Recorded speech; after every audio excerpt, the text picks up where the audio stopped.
Dan untuk mengetahui informasi selengkapnya, kita terhubung dengan jurnalis Kompas TV Dian Silitonga di sana. Dian, pihak Komnas HAM sudah menyampaikan pernyataannya. Apalagi temuan yang bisa disampaikan dari lokasi TKP, Dian?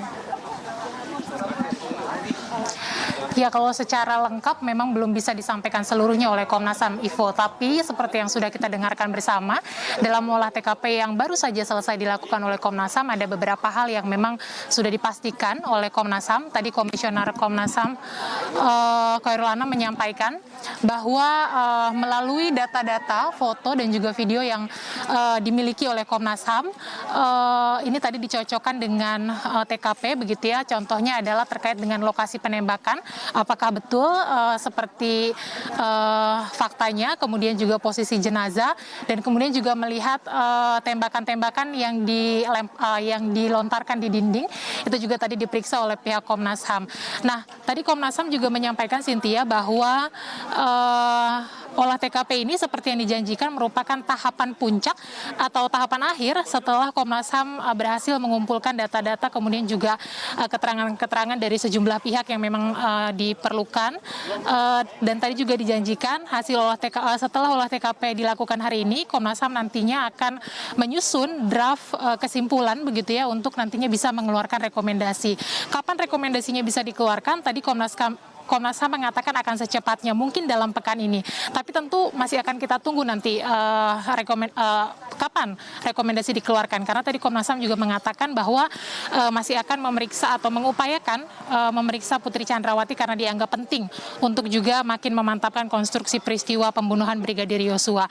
Untuk informasi, Cynthia, bahwa saat ini juga Komnas HAM tengah memeriksa Barada Eliezer di Barreskrim. Nah, keterangan dari Barada Eliezer itulah juga nantinya akan dicocokkan dengan temuan hasil olah TKP yang hari ini dilakukan oleh Komnas HAM di Duren 3, Cynthia.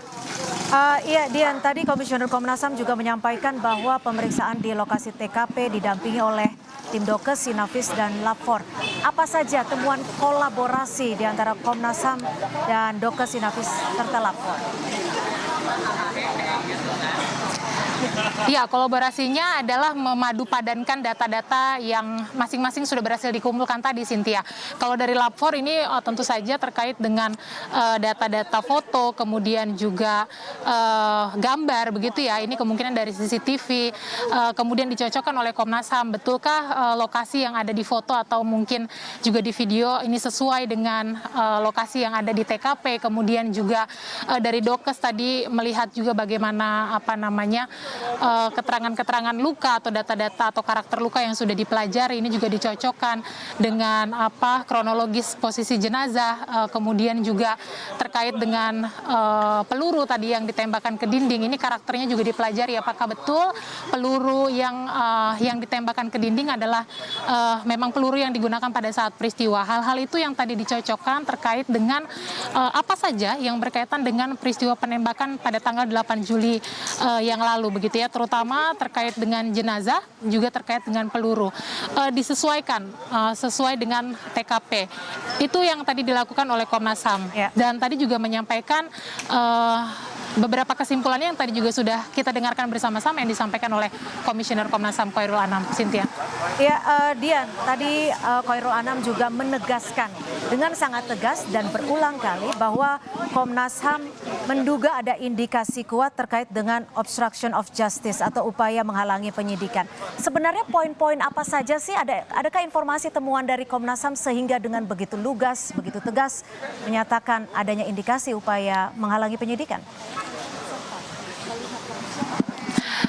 Ya, kalau dari TKP tentu saja ya temuan Komnas HAM adalah dalam beberapa jeda waktu dari peristiwa hingga terungkapnya peristiwa, ini kemudian TKP diubah atau dirusak. Itulah yang kemudian temuan pertama meyakinkan bahwa adanya upaya obstruction of justice atau penghalang-halangan proses hukum.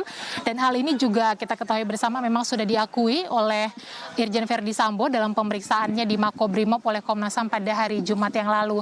Dan kemudian juga merekayasa skenario, mengatakan bahwa peristiwa 8 Juli adalah peristiwa tembak-menembak, sehingga ada tembakan yang dikeluarkan ke arah dinding begitu ya, ini untuk memantapkan skenario bahwa memang terjadi tembak-menembak pada peristiwa 8 Juli yang lalu. Tapi berdasarkan data-data, bukti-bukti, fakta-fakta, keterangan yang dikumpulkan oleh Komnas HAM begitu, sampai dengan olah TKP hari ini, Komnas HAM tadi mengatakan dengan yakin bahwa telah terjadi upaya-upaya penghalangan hukum dalam kasus pembunuhan Brigadir Yosua.